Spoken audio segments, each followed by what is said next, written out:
Welcome back to the show, sir. How are you doing? Hey, great. Thanks for having me on. Let's talk about Neil Gorsuch. Reading that you're on the Senate Judiciary. This is a huge pick, and he seems to be an impeccable candidate. And when it got time to your questioning of the judge, you were having a little fun with it. Explain to everyone why you were having fun with such questions with the Supreme Court nominee. Well, he endured 26 hours of questions. 26 hours. Every senator questioned him for over an hour. So it was very grueling for him. And so there were lighter moments. Ben Sass, who asked questions before I did, said that his wife had just texted him wondering how Neil Gorsuch could go for so long without peeing. And there were a lot of questions like that, just to lighten the mood, if you can imagine. 10 hours at a time every day going after questions. So I asked him a question that my son wanted me to ask.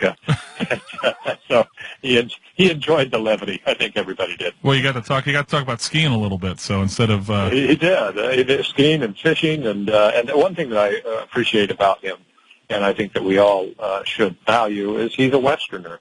And there is no real geographic diversity on that court. 5 out of the 8 current justices are from New York or New Jersey, and then 2 from Northern California, which really isn't the West, let's face it. So he's dealt with issues on the 10th Circuit that are important to Arizona, land use issues, tribal issues. So that's good for us.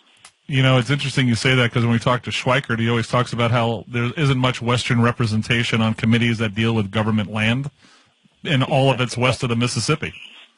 That's right. I mean, it is frustrating to deal with states that, even Texas, some people consider that kind of west and southwest, but Texas is 99.5% privately owned.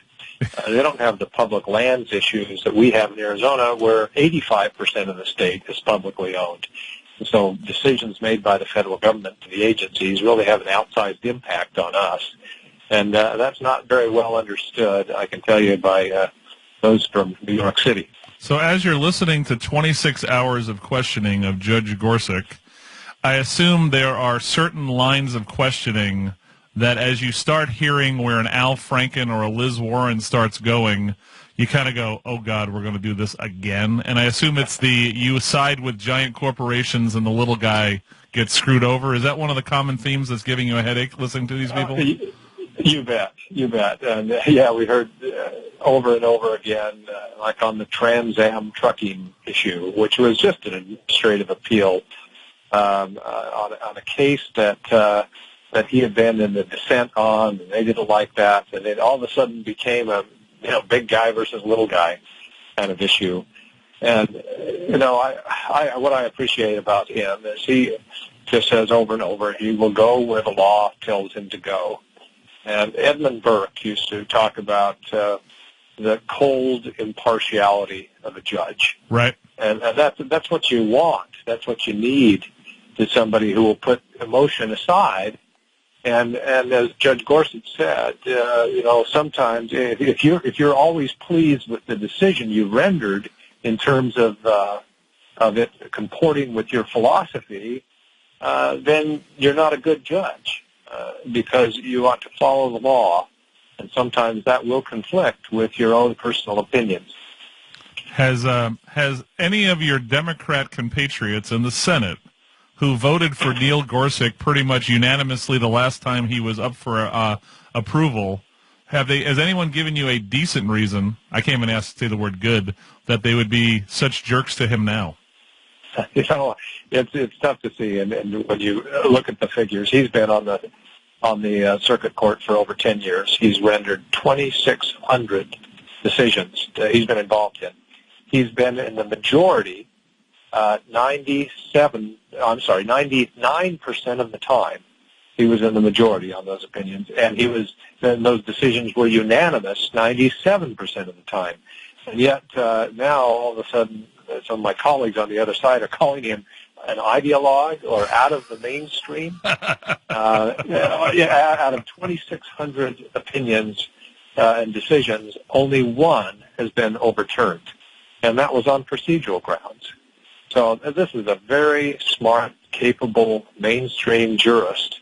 And if he had been nominated back in the 80s when Republicans and Democrats got along, he would have got 100 votes. Well, and you've talked about how even guys like Judge Bork at least got an up and down vote and didn't have to go through this junk. That's exactly right. Even Clarence Thomas, the most controversial pick, and certainly the most controversy in hearings, all it would have taken was one senator, just one, to stand up and say they'd require a vote on cloture or could have filibustered, but not one did because it just wasn't done. And then, after George W. Bush was elected and some of the Democrats didn't like the way he was elected, they thought that, well, let's look at other ways that we can challenge his executive agenda. And so for the first time in 2003, they started to actually block Supreme Court justices and other judges, by using the filibuster. And that's just never been done before. And it's unfortunate. It really is.